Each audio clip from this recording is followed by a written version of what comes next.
मरकजी वजीर शहरी हवाबाजी ज्योतिरादित्य सिन्हा ने GMR स्कूल ऑफ एविएशन का संग बुनियाद रखा।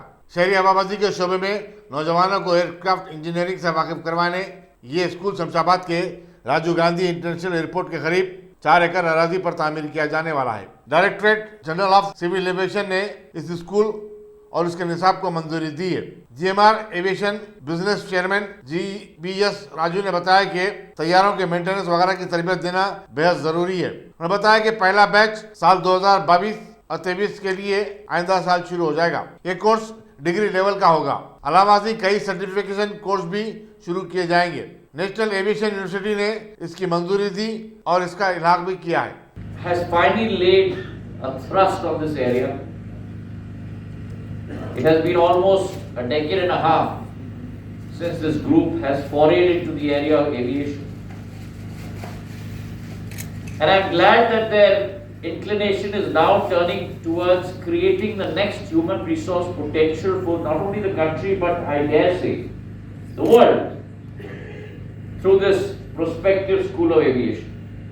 हिंदी में कहावत होता है देर आए पर दुरुस्त आए। तो मैं बधाई देना चाहता हूं राजू जी को, उनके पूरे संस्था को कि शुरुआत ये बीज जो बोई है आज, जो शिलान्यास हमने किया है, यह अध्ययन के क्षेत्र में, मानव संसाधन के क्षेत्र में एक नई स्फूर्ति, एक नया उत्साह जगाएगी, इसका मुझे पूरा विश्वास है। टीआरएस के लीडर कौशिक रेड्डी को MLC बनाने की तजवीज को रद्द कर देने के गवर्नर टी सुंदरराजन की तरफ से दिए गए इशारों के बाद चीफ मिनिस्टर के चंद्रशेखर राव इम्कान है कि रियासती गवर्नर से बहुत जल्द मुलाकात करके फिर एक बार उन पर दबाव डालेंगे। वो गवर्नर को बताएंगे कि गवर्नर कोटे से ये पहली मर्तबा नहीं है कि किसी सियासतदान को MLC बनाया जा रहा है। माजी में ऐसी कई मिसालें मौजूद हैं। जराये के मुताबिक चीफ मिनिस्टर इस मौजू पर गवर्नर से रशाकशी नहीं चाहते, लेकिन वो खामोश भी नहीं बैठेंगे। रियासती गवर्नर जो पुडुचेरी की लेफ्टिनेंट गवर्नर की जायज जिम्मेदारी संभाल रही है, फिलवक्त पुडुचेरी में है और वो आइंदा 3-4 दिन में हैदराबाद वापस होंगी। चीफ मिनिस्टर गवर्नर को गणेश त्योहार के बाद असेंबली के इजलास तलब करने के बारे में अपने फैसले से भी वाकिफ करवाएंगे।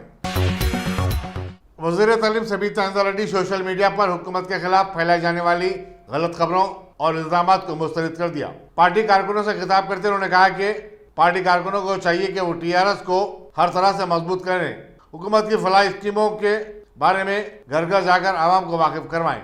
सबीता इंदर रेड्डी ने कहा कि पार्टी अपने दयानतदार वर्करों को फरामोश नहीं करेगी और उन्हें मुनासिब वक्त पर ओहदे दिए जाएंगे। ముఖ్యమంత్రి గారు తీసుకునే కార్యక్రమం దేశంలోనే చర్చ అవుతుంది। సో అలాంటి పార్టీని ఈరోజు ఇంకా స్ట్రెంథెన్ చేయాల్సిన అవసరం ఉంది।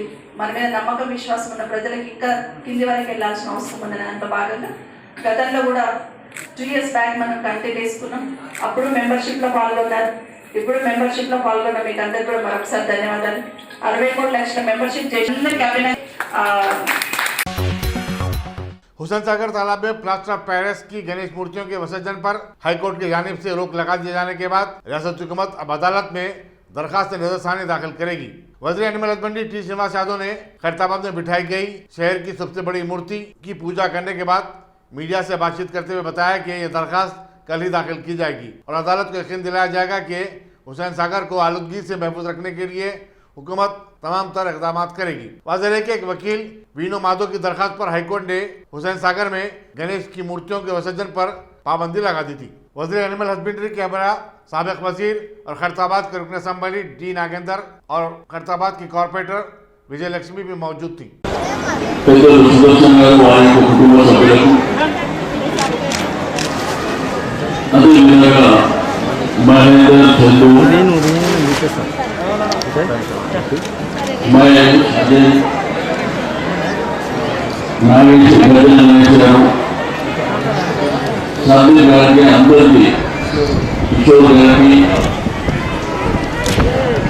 ఈ యొక్క కార్యక్రమానికి బోయిన మాధవ్ గారు,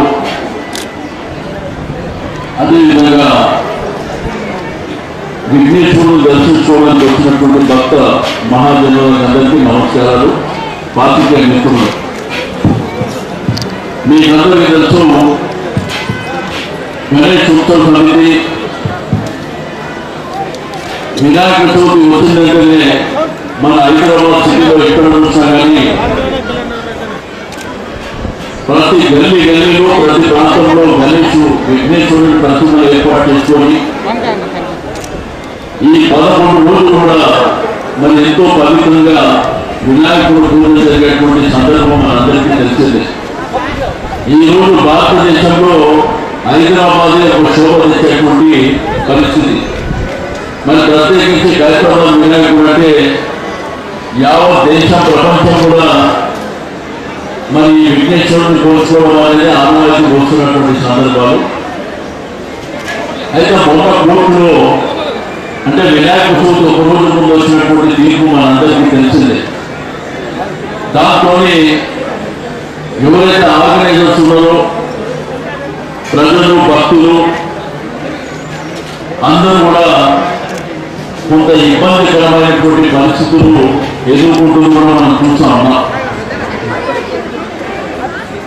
అయితే గౌరవ హైకోర్టు ఇచ్చినటువంటి తీర్పు మనందరికీ తెలిసిందే. అయితే ప్రభుత్వం मेडिकल कोर्सेज में दाखिलों के लिए नीट साल 2021 के इम्तिहान इतवार को मुल्क भर में कोविड-19 प्रोटोकॉल के तहत मुनक़िद हुए। 3,858 मराकज़ पर जुमला 16,14,000 उम्मीदवारों ने इन इम्तिहानात में शिरकत की। तेलंगाना में ये इम्तिहानात हैदराबाद, करीमनगर, खम्मम, रंगारेड्डी, वरंगल, संगारेड्डी और महबूबनगर के मराकज़ पर मुनक़िद हुए। बरकस बैतुलमाल के जरिए तमाम आंखों के मुफ्त मायने और इलाज का कैंप मुनक़िद किया गया। मक्का आई हॉस्पिटल के डॉक्टर मोहम्मद बाजबर की निगरानी में डॉक्टरों की टीम ने मरीजों का मायना किया। उन्होंने बताया कि न सिर्फ सलाला बारकस बल्कि खरीब व जवार के इलाकों के सैकड़ों अफराद ने इस कैंप से इस्तेफादा किया। नायब सदर महमूद अवलखी ने बताया कि सदर बैतुलमाल बारकस मोहम्मद बाजबर की क़यादत में मुतअद्दिद रज़ाकारों ने इसे कामयाब बनाने में भरपूर ताउन किया। अस्सलाम वालेकुम। बारकस बैतुलमाल यहाँ पे ये बारकस का जो सोसाइटी है एक अच्छा कई नेक काम कर रहे हैं।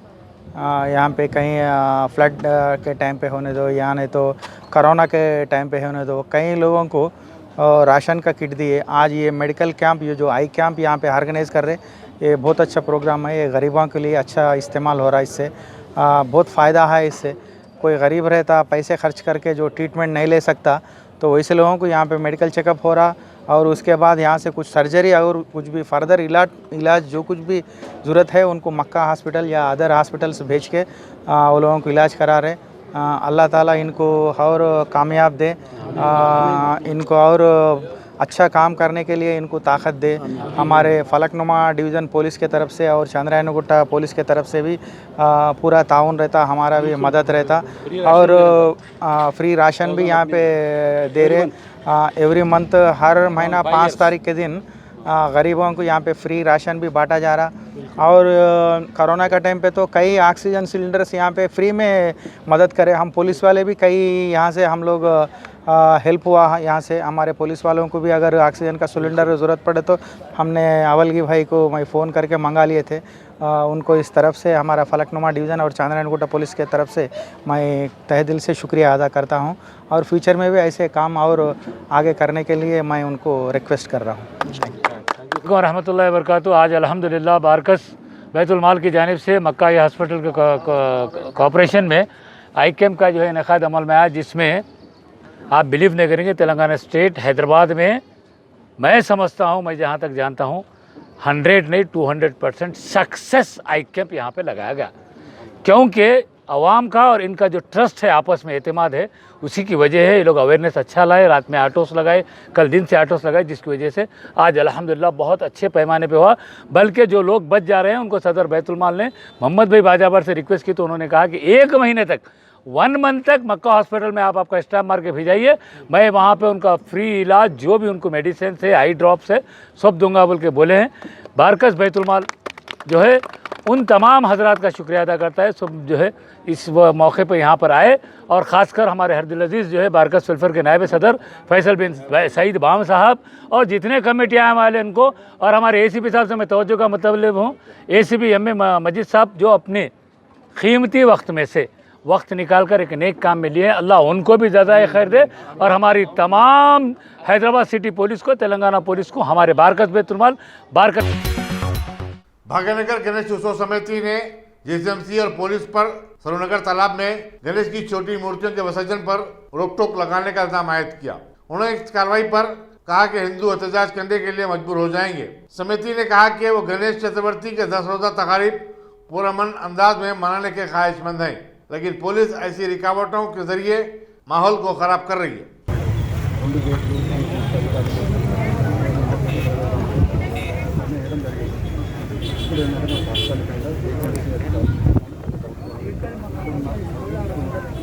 కోర్టు ఆదేశాలు మారిపోయాయి.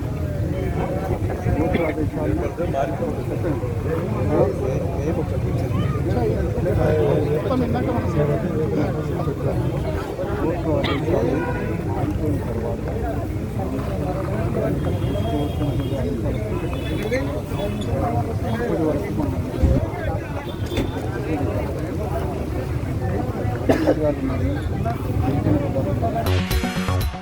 दक्कन की खदीम इल्मी दरसगाह जामिया निजामिया में शेखुल हदीस के ओहदे पर मुफ्ती सैयद शाह सगीर अहमद नक्शबंदी को मुकर्रर किया गया है। उनकी एजाज में एक सैनियती तकरीब मदरसे अनवारुल हसनात नवाब साहब कुंटा में मुनक़िद हुई। मौलाना मोहम्मद मोहसिन पाशा अंसारी कादरी जनरल सेक्रेटरी कुलिंद सुन्नी उलमा मशाइख मेहमान खुसूसी थे। बीजापुर के मुफ्ती सैयद शाह सादिक अनवारी, परभनी के मुफ्ती सैयद निसार अहमद कादरी, मुफ्ती मोहम्मद मस्तान कादरी और दूसरों ने खिताब किया। तकरीब में उलमा मशाइख की बड़ी तादाद शरीक थी। सदर शुयूख अलैहिर्रहमा कैसी हस्ती थी, मौलाना वलील्लाह अलैहिर्रहमा कैसी हस्ती थी, मौलाना इब्राहिम खलील अल हाशमी रहमतुल्लाह अलैह कैसी हस्ती रही, मौलाना जो है अब्दुल कुद्दूस रहमतुल्लाह कैसी हस्ती रही, मौलाना जो है महबूब हुसैन साहब कैसी कैसी हस्तियाँ रही। आप जरा गौर करें कैसे कैसे हस्तियों से हमने ज़ाहिरी तौर पर इल्म हासिल किया है और बातिन से भी माशाअल्लाह ये सब कुछ फैज़ हमको मिला है।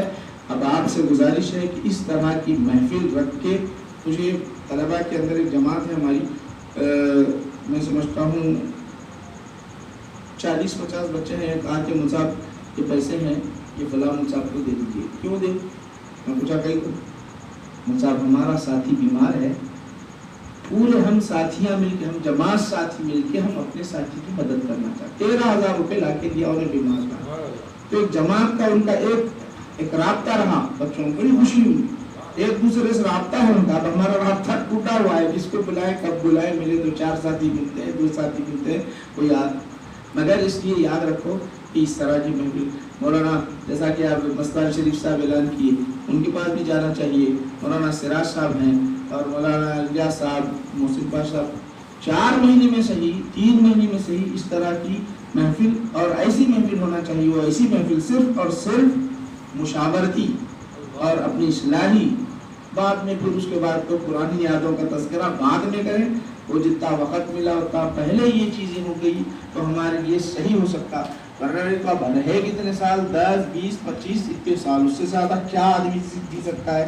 अब हम इस मंजिल पर पहुँच गए हैं, तबलीग के मंजिल पर, दीन की खिदमत करने के मंजिल पर हम पहुँचे हैं। तो हमको क्या करना है वो आज से हमको, अभी से हम अपने जमात साथियों के जरिए क्या कर सकते हैं वो करें। ये चंद बातें आप हज़रात के सामने पेश किया हूँ। और किसी को कुछ बोलना है तो पूछना है, बोलना है, ख्यालात कर। दुआ से पहले एक गुजारिश सबसे ये है मेरी कि जो ग्रुप बना है सब उसमें शामिल है, तो बराह करम चाहे कुछ भी हो जाए, कोई उससे अपने आप को लिफ्ट ना कर ले, क्योंकि भाई कड़वी क्या बोलते हैं, शकन रंजी वगैरह ये सब चीज़ें हमारे में चलते रहेंगी। नाता रखें।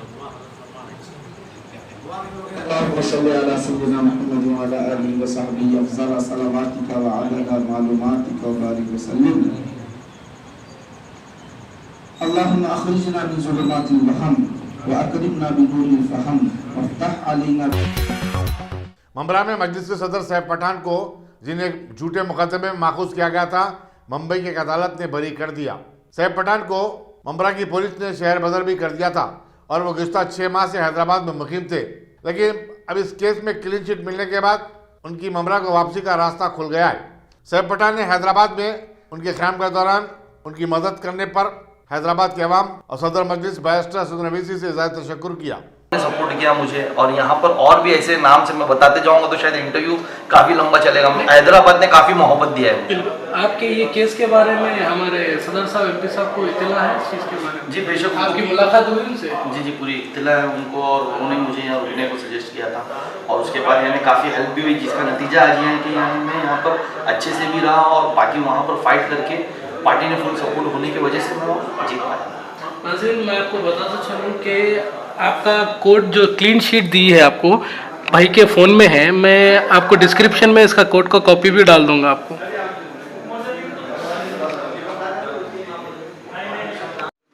सर भाई, जैसा कि आपको क्लीन शीट मिल गया, वापस शहर में आपके जा सकते हैं, तो यहाँ से जाने के बाद आप क्या करेंगे? जी डेफिनेटली, देखिए वहाँ पर अभी आफ्टर 6 मंथ वहाँ पर बल्दिया इलेक्शंस है, हम पूरी ताकत से वहाँ कंटेस्ट करेंगे। जो जिस वजह से उन लोगों ने मुझे बाहर किया था, कहीं ना कहीं जिस तरीके से मुझे पहला भरोसा अल्लाह पे हमेशा रहा है, उसके बाद कॉन्स्टिट्यूशन पे रहा है इस देश के, तो उससे मुझे बरी मिली है। तो वहाँ जाने के बाद इंशाल्लाह ताला में हम पूरी तरीके से फाइट करेंगे, बल्दिया इलेक्शन में कंटेस्ट करेंगे, और पूरी की पूरी सीटों पे बड़ी ताकत से लड़ेंगे, और इंशाल्लाह अल्लाह ने चाहा तो फतेह भी करेंगे इंशाल्लाह। आप इलेक्शन में आप कंटेस्ट करने वाले हैं? देखिए अभी पार्टी जो डिसीजन लेती है MIM से। तलिस्मिया के मरीजों के लिए रमनसपुरे में इतवार को खून की हत्या का कैंप मुनक़िद किया गया। ख्वाजा फंक्शन हॉल में मुनक़िदा इस कैंप का ऑर्गेनाइजर मोहम्मद एजाजुद्दीन ने बताया कि शिमा खबल भी ऐसा ही कैंप मुनक़िद किया गया था, जिसमें सैकड़ों नौजवानों ने रज़ाकाराना तौर पर अपने खून का हत्या दिया। उन्होंने कहा कि तलिस्मिया के मरीज बच्चों की जिंदगियों को बचाने के लिए ऐसे कैंप जगह जगह मुनक़िद करने की ज़रूरत है। रजीम बिस्मिल्लाहिर्रहमानिर्रहीम। मैं मोहम्मद एजाजुद्दीन ख्वाजा फंक्शन हॉल से। पिछले 6 महीने पहले भी हम जो है ब्लड कैंप यहाँ थैलेसीमिया पेशेंट के लिए करे थे, अल्हम्दुलिल्लाह बहुत सक्सेसफुल गया था। और आज भी जो है ना 12 तारीख़ बरोज़ इतवार अभी ब्लड कैंप जो है चल रहा है यहाँ पर थैलेसीमिया पेशेंट के लिए। अल्हम्दुलिल्लाह कैंप अभी चालू है। तमाम हज़रात जो मेरे को सुन रहे हैं, मेरी आवाज़ जो मुझे देख रहे हैं, उनसे ये गुजारिश है, ये अपील है कि आइए आगे बढ़िए। थैलेसीमिया पेशेंट्स, मासूम बच्चों को जो ये बीमारी है, उसके लिए हम जो खून का कैंप की कोशिश कर रहे हैं कि ज़्यादा से ज़्यादा यहाँ पर यूनिट्स जमा करके वो बच्चों की हेल्प करना। तो मेरी नौजवानों से ये अपील है कि वो भी आगे आए, डोनेट करिए, ब्लड डोनेट करिए। अभी ख्वाजा फंक्शन हॉल में ये चल रहा है अल्हम्दुलिल्लाह। 6 महीने पहले भी जो है ना बहुत सक्सेसफुल कैंप रहा है हमारा। ये 5 बजे, अभी 10 बजे से 5 बजे तक कैंप हमारे कने है, ख्वाजा फंक्शन हॉल में चल रहा है। तमाम लोग से ये अपील है, तमाम मेरे दोस्तों से, भाइयों से, कि वो आगे आए, अपना खून का अतिया जो है दीजिए। थैलेसीमिया के पेशेंट्स अपने तेलंगाना में 3000 मुतासिर पेशेंट्स हैं, जिसको खून की हर 15 दिन में 1 यूनिट खून चढ़ाना पड़ता है इनको। इस वक्त खून की बहुत जो है ना किल्लत है, और थैलेसीमिया पेशेंट्स बहुत ज़्यादा दिन पे दिन बढ़ते जा रहे हैं। तो ये मेरी अपील है, जो मुझे देख रहे हैं, मुझे सुन रहे हैं, कि वो आगे आए, ख्वाजा फंक्शन हॉल आकर अपना खून का अतिया दे। शुक्रिया। लिंचोजीगुड़ा के कांग्रेसी कॉर्पोरेटर डी राजशेखर रेड्डी ने फरीदाबाद की सिंगारानी कॉलोनी में एक 6 साल लड़की की अस्मत रेजी के वाक़े की मजम्मत की। उन्होंने करमनघाट चौराहे पर एक कैंडल लाइट मार्च मुनज़्ज़म करते हुए इस वाक़े के मुलजिम का इनकाउंटर करने की मांग की। उन्होंने संगीन वाक़े पर चीफ मिनिस्टर के चंद्रशेखर राव और वजीर म्यूनसिपल एडमिनिस्ट्रेशन के रामाराव की खामोशी पर भी सवाल उठाए। उन्होंने कहा कि शहर के अवाम मुतासरा लड़की के खानदान को इंसाफ मिलने तक खामोश नहीं बैठेंगे। చేసి ఈ రోజు ఆ దుండగుడు ప్రశాంతంగా తిరుగుతున్నారు. ఇప్పటి వరకు గవర్నమెంట్ ఎటువంటి అతనికి శిక్షలు అమలు చేయలేదు. ఇక ఎన్నాళ్ళు ఆడపడుచు తెలంగాణ రాష్ట్రంలో ఇప్పటికీ కేవలం గిరిజనకు మాత్రమే మీరాబాయ్ దాదాపు ఒక 5-6 అమ్మాయిల్ని మాత్రం ఇప్పటికి మానభంగాలు చేసి చంపేయడం జరిగింది. అయ్యా కేసీఆర్ గారు జరుగుతున్నాయి, మీరు దీనికి కఠినమైన శిక్ష అమలు చేస్తే ఈరోజు మన ఆడపడుచులు ధైర్యంగా పబ్లిక్ తిరగడానికి ముందుకొస్తారు. ఇక ఎన్నాళ్ళు ఆగడాలు. ఒక తల్లిదండ్రుల ఆవేదన, ఒక ఆడపిల్ల కూతురున్న తండ్రి ఆవేదన చెప్తుండే ఏంటంటే బయటకు కూతుర్ని పంపించాలంటే భయపడుతున్నాడండి, ఎవడు ఎలా ఉన్నాడని. ఒకటి చెప్తున్నాను, మానవ మృగంలాగా ప్రవర్తించకండి, ఒక మగ జాతికి బస్సు తెచ్చడానికి చెప్పండి. ప్రతి ఆడపడుచుని ఒక సిస్టర్లా భావించండి. డబ్బు పెట్టే వాళ్ళని మాత్రం మేము న్యాయం చేయగలుగుతాము, కానీ గిరిజన కాబట్టి మేము న్యాయం చేయలేము. అరే ఇండియన్స్ అంటే అందరికీ ఒకటే న్యాయం చేయాలి. ఇప్పటికీ నేను చాలాసార్లు చూశాను, ప్రియాంక రెడ్డి విషయంలో దాదాపు ఎంతోమంది ఇవాళ స్పందించారు, ఇప్పటికీ ఎవరు ముందుకు రావట్లేదు. ఇంకోటి చెప్తున్నాను, గిరిజన మంత్రులారా, గిరిజన ఎమ్మెల్యేలారా, మీరు ఎందుకు మీరు ఈరోజు మిమ్మల్ని మీరు ఈరోజు ఎందుకు మీకు మీకు ఓట్లు కాయేటప్పుడు కులం గుర్తురాదు, మొత్తం గుర్తురాదు. కానీ ఎవరికైనా అన్యాయం జరిగితే మాత్రము ఈ రోజు మీకు కులం గుర్తు వస్తుంది, మతం గుర్తు వస్తుంది. 6 years అమ్మాయిని మీరు ఇట్లా ఊయాలలో ఉన్న పిల్లల నుంచి ముసలి వాళ్ళ దగ్గరికి మీకు అంత ఫీలింగ్స్ అట్లా ఎట్లా వస్తాయండి? చిన్న పిల్లల్ని చూస్తే వాళ్ళు పసి పిల్లలు వాళ్ళు రోడ్డు మీద ఆడుకుంటుంటే మాకు ఎన్నెన్నో కళలు ఉంటాయండి. మేము బయటకు వెళ్ళాలనుకుంటాం, చదువుకోవాలనుకుంటాం, మేము గొప్ప గొప్ప ఐఏఎస్ ఐపీఎస్ ఆఫీసర్లను కావాలని మమ్మల్ని ఇక్కడ రోడ్ల దగ్గరనే మీరు ఇంత అత్యాచారాలు ఇవన్నీ చేస్తే మేము ఎప్పుడు బయటకు వస్తాం? మా పేరెంట్స్ మమ్మల్ని నమ్మి పంపిస్తారా? మిమ్మల్ని నమ్మి పంపిస్తారా? ఇప్పుడు అందరూ వి వాంట్ జస్టిస్ అంటున్నారు కానీ ఖచ్చితంగా అందరు కలిసి పోరాడాలి చైత్ర కోసం. అందరు కలిసి పోరాడితేనే ప్రతి ఒక్క అబ్బాయి ఇప్పుడు రియాక్ట్ అవుతున్నట్టు కాదు. ఎవడు కూడా ఎవడన్నా రేపు అత్యాచారం చేస్తే ఏ హ్యూమన్ రైట్స్ కాదు, ఎవరు కాదు, వాడి నడి రోడ్డు మీద నరికేయాలి. అప్పుడు తెలుస్తుంది ఒక ఆడపిల్ల విలువ ఏంటిదంటే. అలే వాళ్ళకి తల్లి తండ్రి అక్క చెల్లె వాళ్ళందరూ ఉంటారు కదా, వాళ్ళని ఎవడన్నా ఏడిపిస్తేనేమో ఏం రాదురా ఇదిరా అని రోడ్ల మీద కొడతారు, రక్తాలు వస్తట్టు కొడతారు. అదే వాడే ఆ తప్పు చేస్తే ఏం చేయాలి? అందరు అమ్మాయిలకు వదిలిపెట్టండి, అలాంటి రాస్కల్స్ ని వదిలిపెట్టండి. ఒక్కరిని కూడా బతకనిచ్చేదే లేదు. ఎందుకు మాకు ఇంకెప్పుడు న్యాయం జరుగుతుంది? మమ్మల్ని ఎప్పుడు గుర్తిస్తారు? ఆ రోజు ప్రియాంక రెడ్డిని అట్లనే చంపేసిరు. అంటే దిశ చట్టం అప్పుడు వచ్చినప్పుడు వాళ్ళని ఎవరినో చంపేసిరు కదా, ఇప్పుడు కూడా ఎందుకు చంపేయట్లేదు? అట్లనే ఎన్కౌంటర్ చేయండి. అట్లా దొంగ అంటే ఎవరికి తెలియకుండా ఎన్కౌంటర్ కాదు, నలుగురులా నిలబెట్టి అక్కడనే ఎన్కౌంటర్ చేసే ప్రతి నా కొడుకు తెలుస్తుంది ఎవరు ఏం చేయకూడదని. అప్పుడు భయం పుడుతుంది. తల్లిదండ్రులకు కూడా భయం పుట్టాలి, చెప్పుకోవాలి ఇంట్లో పిల్లలకి. ఆడపిల్ల అంటే ఇట్లా, ఆడపిల్ల అంటే అట్లా చేయొద్దు అని నువ్వు ఇంట్లో నుంచే నీకు మొదలైతే బయట ఎవరు కూడా ఎవరిని కూడా ఎవరు అత్యాచారం చేయరు, ఇంట్లోనే మొదలవ్వ. कांग्रेस की सदस्य सोनिया गांधी ने तेलंगाना के लिए पॉलिटिकल अफेयर्स कमेटी तश्कील दी है।